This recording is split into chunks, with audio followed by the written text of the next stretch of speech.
I'm Etihad's A380 and I'm back. ৩ বছর পর আবার ঢাকায় ফিরছে সংযুক্ত আরব আমিরাতের জাতীয় এয়ারলাইন্স এতিহাদ এয়ারওয়েজ। ফেরার আগে রাজধানীতে আয়োজন করা হলো কি partners meet. So we've been busy doing that. I was also mentioning to my colleagues, Bangladesh is a very interesting market. ২৩ April ঢাকার একটি হোটেলে অনুষ্ঠিত এই আয়োজনে অংশ নেন দেশের শীর্ষ ট্রাভেল পার্টনার ও স্টেক হোল্ডাররা। উপস্থিত ছিলেন এতিহাদের ভাইস প্রেসিডেন্ট হ্যাভিয়ের আলিহা সহ শীর্ষ কর্মকর্তারা।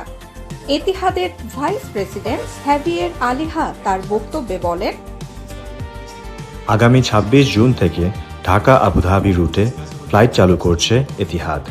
প্রাথমিকভাবে সপ্তাহে ৪টি ফ্লাইট চলবে, যা অক্টোবর পর্যন্ত নির্ধারিত। তবে যাত্রী চাহিদা ভালো থাকলে এই ফ্লাইট দৈনিক করার পরিকল্পনাও রয়েছে। অনুষ্ঠানে বিয়ন্ড বর্ডার্স নামে নতুন ব্র্যান্ড প্ল্যাটফর্ম তুলে ধরা হয়, যার লক্ষ্য বিশ্বজুড়ে সংযোগ বাড়ানো এবং যাত্রী অভিজ্ঞতা উন্নত করা।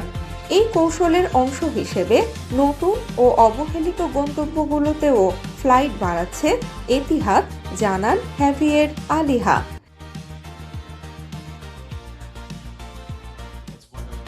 আমরা আমাদের নেটওয়ার্ক আরও বিস্তৃত করছি। চীনের 5টি নতুন শহর এবং আফ্রিকার একাধিক গন্তব্যে ফ্লাইট চালু করছি।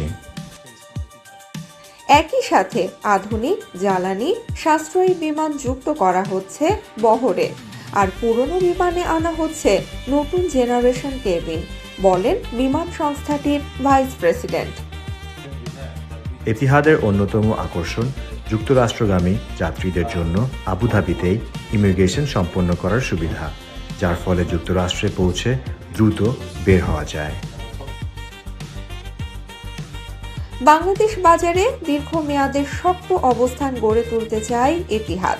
স্থানীয় পার্টনারদের মতামত নিয়েও ভবিষ্যৎ পরিকল্পনা করছে এয়ারলাইন্সটি।